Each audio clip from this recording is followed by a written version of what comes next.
Hey guys, what's up? I hope you're having a great day today. And today I want to tell you about the energy of the sun and earth. It's really interesting. The moon is in this energy today, and so is Mars. So we have 4323 everywhere. And this is two gates that form a channel. And it's funny, my favorite thing to call this energy is genius to freak, because it's about this individual insight, this weirdness, this newness, this knowing that can just burst out of you. And when it bursts out of you, people can be like, oh, you're a genius. They can look at you and just exalt you. And at the same time, they can hear it and be like, oh, this one's a freak. This one's dangerous. We need to kick them out. We need to get them out of the group before their dangerous ideas start affecting us and our people. And so this is where that newness comes from. And so often it is this spontaneous, impulsive thing. It is individual knowing or resolution. And so it can look like a resolution because you might be cycling in some type of question or thought pattern. You're looking for something, and it's like maybe you're cycling, and then boom, you're like, oh, I know. Now I know. And now that you know, that has the potential to change everything. And it's something that just happens instantly and breaks through that cycle. And so it's really acoustic. It is the inner ear that is listening to the inner voice. So you've got this voice going in your mind. And then you got this ear that is listening to this voice, right? And then you've also got your ears that are trying to listen to out here.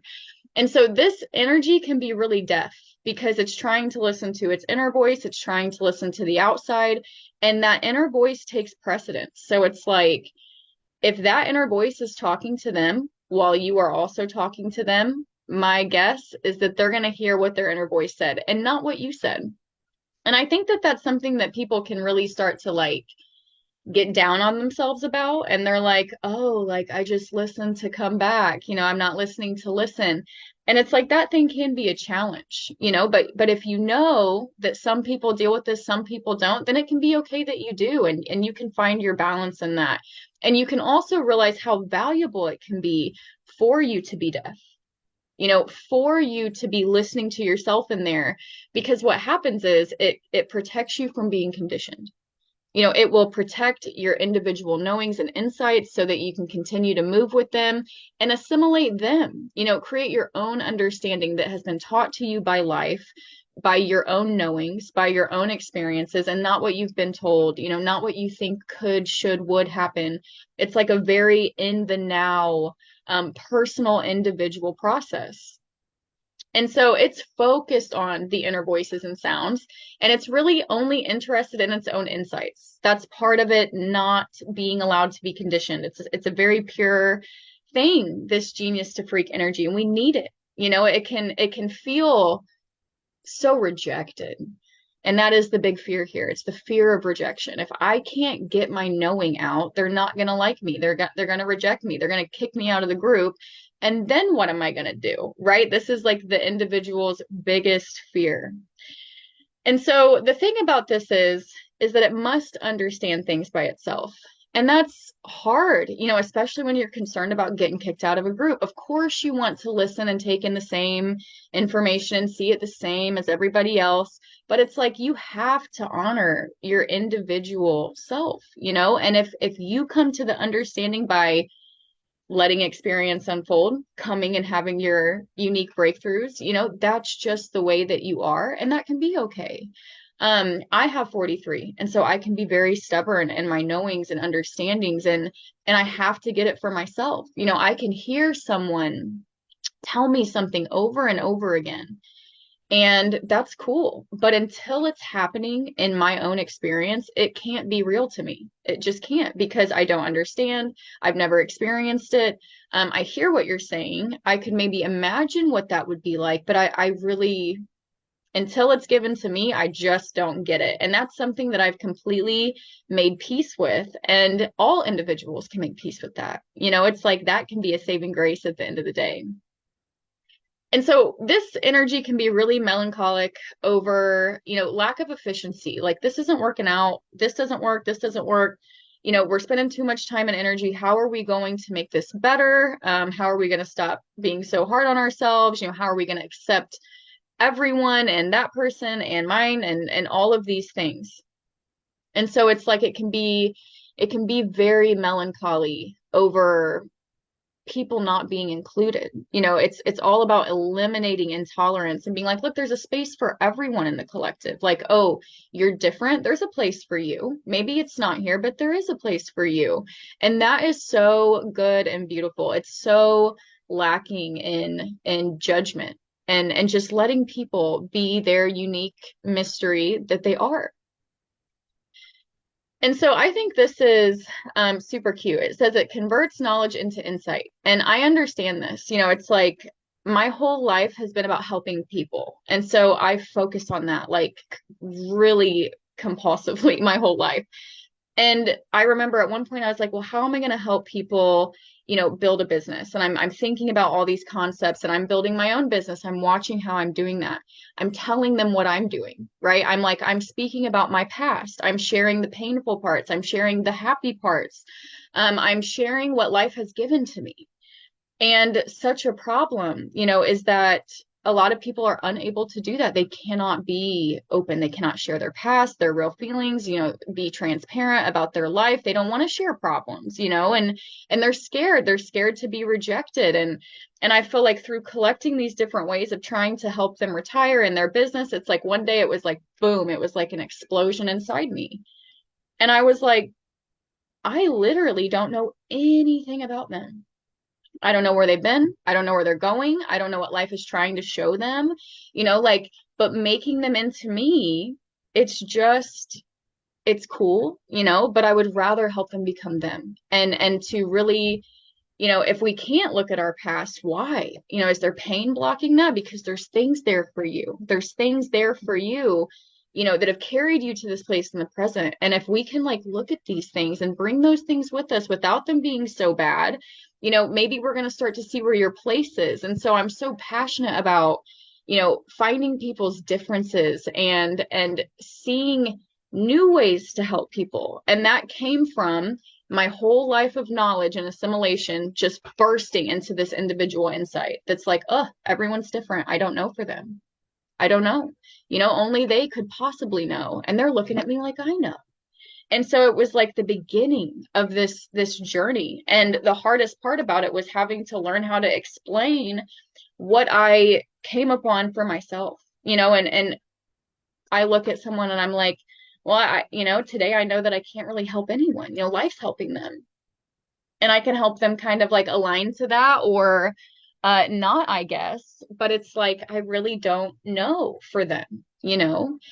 And so it's like you start to try to collect these pieces so that you can explain. And maybe you're getting rejected. Maybe people are like, "What? You're nuts. Of course you can help people. Of course this, that, and the other." And it's like it doesn't matter. It's like I can't change what I now know. And maybe I'll get the opportunity someday to put that down, but it will be through the same process, right? It won't be from me listening to others. It won't be from what they have to tell me. It will be from my own life and my own experiences showing me that in a new way. And so this is I've got this. I don't know how to talk about this. Everyone's going to kick me out of the group. And then you're moving through time, and I love what they call it here. Inner voices and drop pennies. I call it collecting coins because if you just sit there and you're not knowing, life will bring you the things to tell you and to give you the language and the communication and the things to share, right? But you have to be patient. And so the foundation of this energy is patience. You are letting life day by day tell you. And you're learning directly from the thing and not from the humans. And so it can be really wild. And that patience phase, how long does the patience phase last? How long does it go on until I'm confident enough to stand up and talk about the things that I think that I know? And so once again, fear is rejection because this is so attention getting. Everybody's turning their attention to this. And because of that, because it's seen as genius or freak, it's also getting that rejection and getting kicked out of the group, burn at the stake, all of the things that, we try to avoid.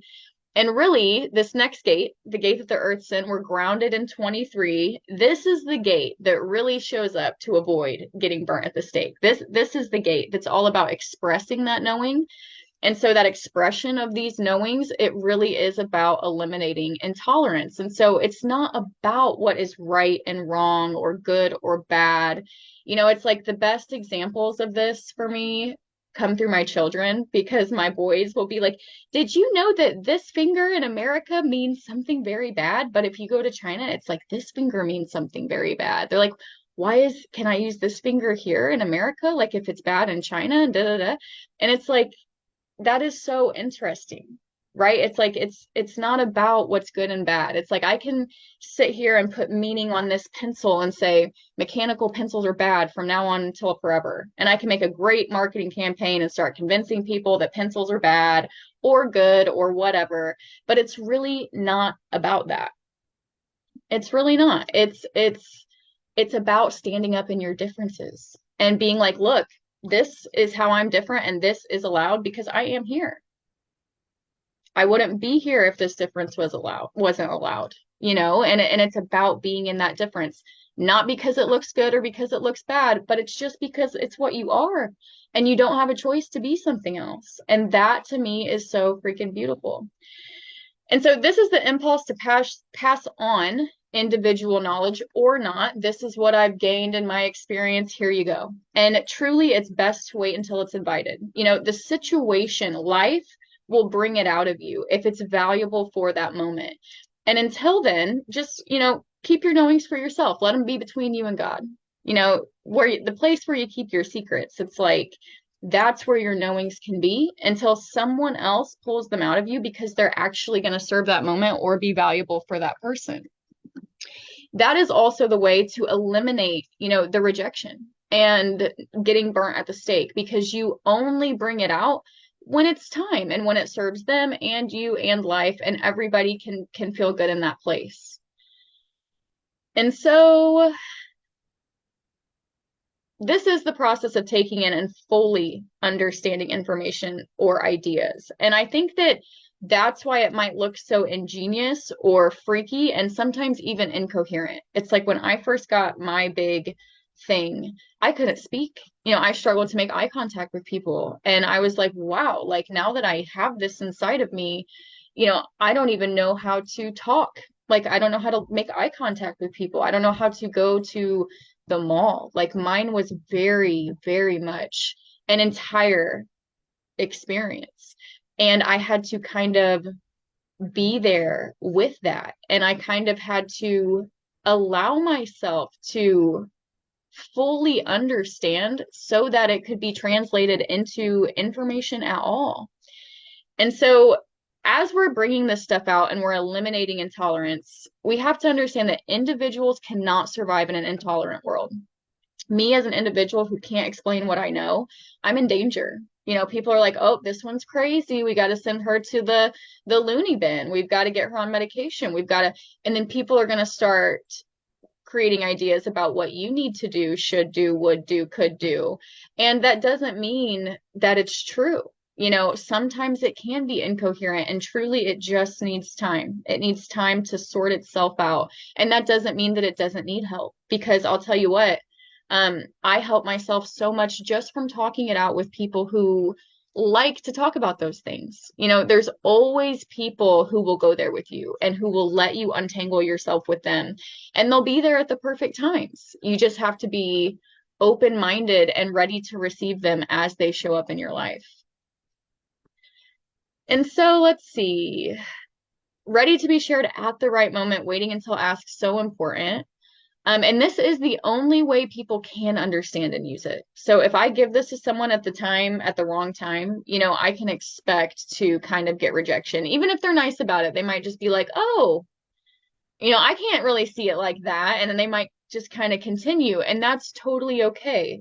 When you are waiting to be asked for that information, it'll probably land better. And even if they do reject it, they're like gonna see it as interesting or surprising or shocking or some type of delightful difference type thing, And so that waiting can be such an answer, and it can help you not build resentment towards others and start to think that, they're just a bunch of idiots who can't hear or listen or da, because individuals can really flip and be like, you know what, I reject everybody because they don't understand me. And you can really feel alone in that place. And so this energy can also be difficult, to prepare. Let's say that you have a speaking thing or you want to do a video and you write out your list.